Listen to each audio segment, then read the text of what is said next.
Trevon Free, welcome to the Daily Social Distancing Show. Thanks for having me, man. This is very weird for me because we worked together for so long.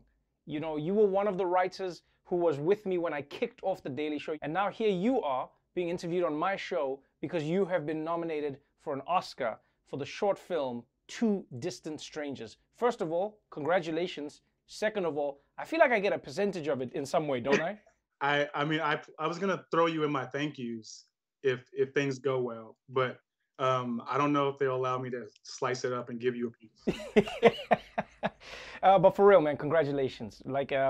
Congratulations, not just because of the journey you've been on, but because of the story that you've told.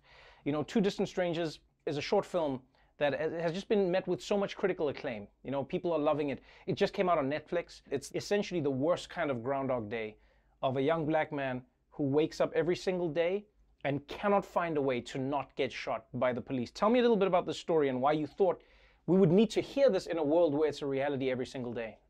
For me, it was a way of processing what happened last summer. You know, we were all going through the same emotions and feelings of after watching what happened to George Floyd. And as I was processing that for myself, it felt like, you know, every time I heard a new name and a new story, I went through the same cycle of physical emotions of, sadness, anger, hopelessness. And that to me was what the movie, represented when the idea came to me. It was, how can I visualize this cycle so that other people who aren't Black understand it? I wanted people to understand beyond the conversations we were having on social media and on the news.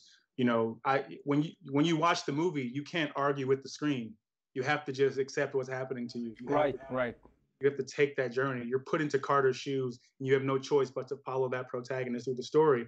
And you come out on the other side, and you have to feel what he felt. You know what I found particularly interesting in the story is how you take our protagonist through so many different stories. So for instance, there's one where he's got weed and he's smoking the weed and he has a fat stack of cash, and then it changes. And then it's like, no, he learns his lesson. He doesn't have the weed, then he doesn't have the money, then he doesn't have the hoodie. Instead of just going like, oh yeah, no, it's only an innocent quote unquote black man. It's every version of a black man. It seemed like very intentional for you.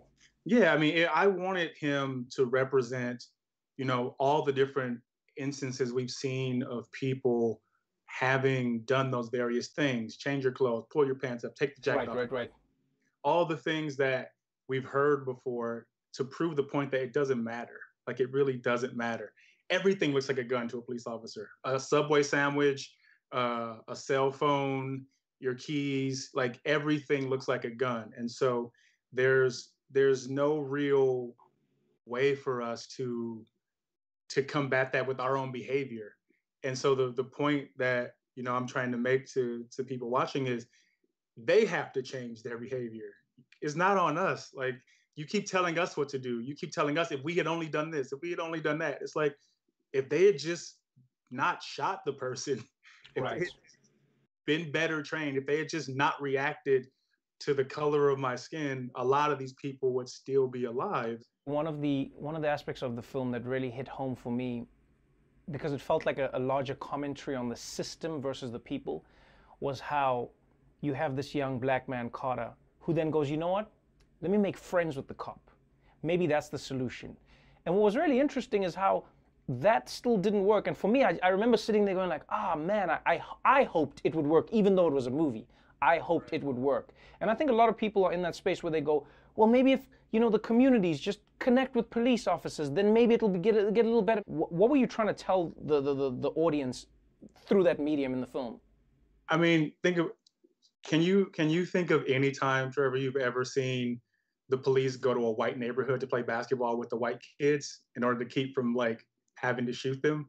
You just don't see that. Like, that's the solution they give to us. They, like, drive a bus around with a basketball hoop on the back last year for cops to come play back. Like, why do you need to even know me to see me as a human? They don't require this extra step that for some reason our neighborhoods require. And so in that instance, I wanted people to understand that, like, there's, even if Joey or Carter's is talking to the officer, and getting to know him and befriending him and disarming him, the reality is what happens next. And we've seen stories of people who were a part of these community policing programs and still got killed by the cops in that community. It's like, what more can we do? Like, what is left for us to do? And right now, I feel like, especially after, Dante Wright and looking at how this thing continues to happen, it's why the film ends that way. Because right now, all we have is our hope and resilience as Black people to Right. continue fighting against this particular thing that keeps happening to us. Because the laws don't change, the politicians don't change, they all bow to police departments and unions. So it's what's left for us?